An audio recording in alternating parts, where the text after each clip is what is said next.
In 2019, when I was in 8th grade, I found myself almost unbearably anxious about high school.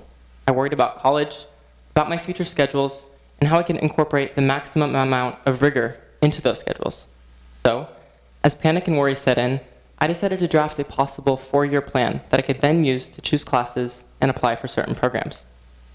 As someone who used to be really interested in the arts, I chose classes that reflected this: choir, drama, music composition, etc.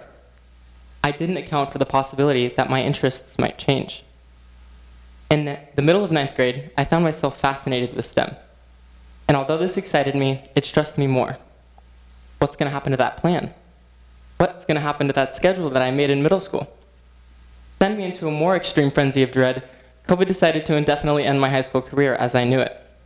So, knowing that the arts would be put on hold, I decided that this was the perfect opportunity to shift my focus from arts to science.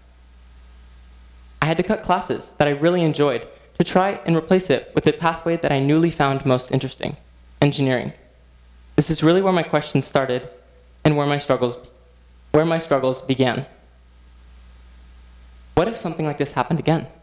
What if I found a new passion? As students, we find that not enough of these career-oriented classes are offered, especially when compared to the increasingly specialized job field. What if, to the increasingly specialized job field, with 3 years left of my high school career, how was I expected to find and establish my new passion with such limited course variety? So, with that passion, I decided that this would be the perfect opportunity. What would I do with this, right? And so I decided to focus on this engineering pathway in this course. What were we supposed to do if we didn't have this schedule made? So if we didn't have this 4-year schedule made, are we at a disadvantage? A lot of students don't have the resources to answer these questions, and that's okay. There are other options. Part of my problem was that there weren't enough of these career-specific courses. And so I thought to myself, what if instead we had pathways that directly allowed students to find things that they were passionate about? The problem with students isn't that they aren't hard workers or aren't determined, it's that they don't have things to work hard or be determined about. This begs the ultimate question: what programs and courses can we implement to make our students care with the time left that they have available? Here at our school and at other magnet schools across the country and in the US, we are privileged to have courses that somewhat allow us to do this, but they are mostly for STEM. If you are in the STEM or are looking to pursue a degree in the STEM field, great, that's awesome. But what if you're not? What if you're in the social sciences? What if you're in the arts? Public schools all across the country have failed these students by not offering more career-oriented courses. And so in not offering these career-oriented courses, we have to look at all these other kind of courses. Take a look at the course catalog offered by my school. Looks like a lot, right? However, as you remove core classes, classes required by the district for graduation, and classes, your A through G requirements for the University of California system, nearly half of your courses disappear. What if you're looking at subjects with more than one course in the pathway? Even less. And so public schools essentially force these students to pick a degree in engineering, healthcare, computer science, or engineering, healthcare, computer science, or digital art, things like photography and graphic design. If you aren't interested in those, oh well, have an awesome 4 years. Take a look at this box on the right though. These are our career and technical education courses. With some of the most funding, they allow students to directly enter the work field and learn skills directly used in that work field. These classes have overwhelming benefits. According to the New Hampshire Department of Education, CTE learners and their parents are 3 times more likely to report that they are satisfied with their ability to learn real-world skills as compared to their non-CTE learner counterparts. Why isn't this box bigger?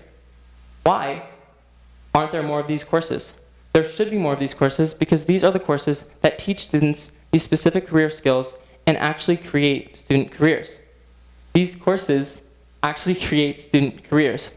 They start training this generation of students years before they actually step foot in the job market, and that is because, and by the time that they actually do step foot in the job market, they're well prepared.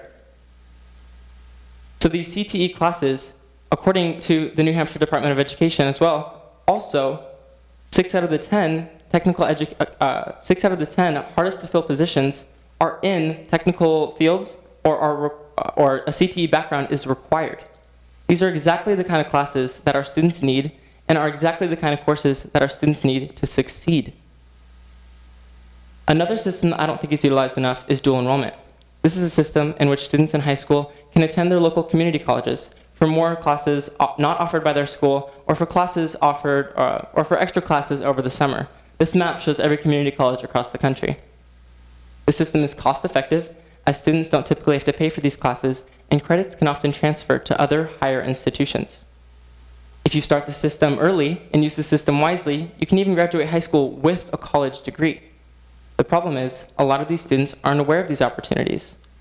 If you start these opportunities early, again, you can have a college degree by the time you graduate.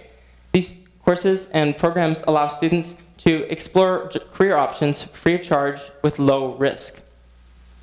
Public schools love to funnel kids down this 4-year university pipeline where they start from scratch. However, if you are interested in getting a degree, a lot of students aren't aware of how to access these other opportunities. Job shadowing, research programs, and internships are all great options, but a lot of students don't know where to start. These programs allow students to find things that they are passionate about. I truly believe that everyone can and should love learning, and that public schools don't allocate enough resources to these programs for students to engage in or at least know about. These programs, again, teach students to find passions, to actually engage in the work field.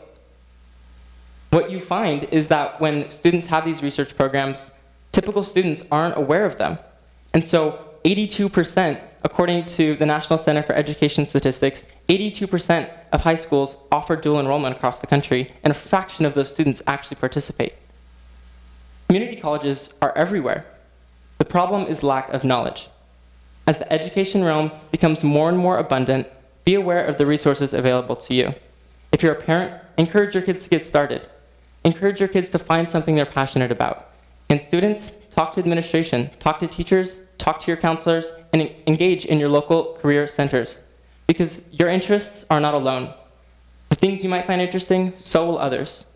The next time you find yourself in a situation similar to mine from 3 years ago, share your passions and talk with others and press those in charge to create better experiences for students, because the ability to pave the way for generations of students to come is yours.